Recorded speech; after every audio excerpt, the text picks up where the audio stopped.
Hyderabad real estate సమ్మిట్కి ఈరోజు IAS Naveen Mittal sir sir how do you feel sir in this?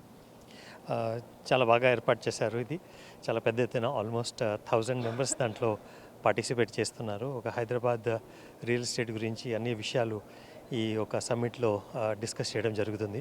మంచి ఇప్పుడు Hyderabad real estate ఒక మంచి గ్రోత్ ఫేజ్లో ఉంటుంది. ఈ ఒక సమ్మిట్ వలన అందరికీ ఒక మంచి కాన్ఫిడెన్స్ వచ్చి ఇంకా ఫర్దర్ గ్రోత్ వచ్చే అవకాశం ఉంటుంది. అలాగే ఈ రియల్ ఎస్టేట్ బిజినెస్ వాళ్ళకి మీరు ఏ రకమైన భరోసా ఇవ్వబోతున్నారు ఇన్ ఫ్యూచర్లో? అంటే ఇప్పుడు మన రాష్ట్ర ప్రభుత్వం భూభారతి చట్టం 2025 తీసుకువచ్చింది.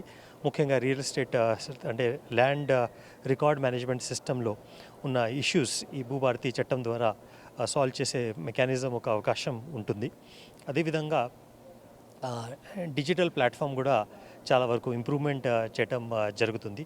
దాంతో చాలా వరకు ఈ మన రియల్ ఎస్టేట్ సెక్టర్కి మంచి సపోర్ట్ దొరుకుతుంది. ఒక మంచి గ్రోత్ కూడా హెల్ప్ అవుతుంది. సార్ అలాగే ఏదైతే హైడ్రా ఉందో ఈ హైడ్రా అపోహలపై ఎలాంటి భరోసా ఇవ్వబోతున్నారు ఇన్వెస్టర్స్కి ప్రధానంగా? అంటే హైడ్రా వాళ్ళ పని చేస్తుంది. అంటే ఇక్కడ వాళ్ళకి స్కోప్లో ఉన్న ఇష్యూస్ ఉన్నాయి. అంటే ముఖ్యంగా ఏంటి అంటే లేక్స్ కానీ వాటర్ బాడీస్ కానీ అక్కడ ఎక్కువ ఫోకస్ ఉంటుంది. సో వాళ్ళు ఒక చట్టం రీతిపరంగా వాళ్ళ పని చేస్తున్నారు.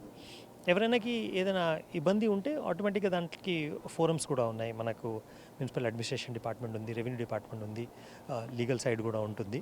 సో డెఫినెట్గా చట్ట రీత్యంగా పని చేస్తుంది. మోస్ట్లీ ఇల్లీగల్ వరకు వాళ్ళు ఏదైతే ఇక్కడ రియల్ ఎస్టేట్ వింగ్ ఏదైతే ఉందో ఖచ్చితంగా కూడా రాబోయేటటువంటి ఫ్యూచర్లో హైదరాబాద్ రియల్ ఎస్టేట్ టైకూన్గా అయితే మిగలబోతుందంటూ కూడా నవీన్ మిట్టల్ తెలియజేసిన పరిస్థితి. కెమెరామెన్ భరత్తో చరిత్ర Kumar, Raj news, Hyderabad Novotel hotel నుండి.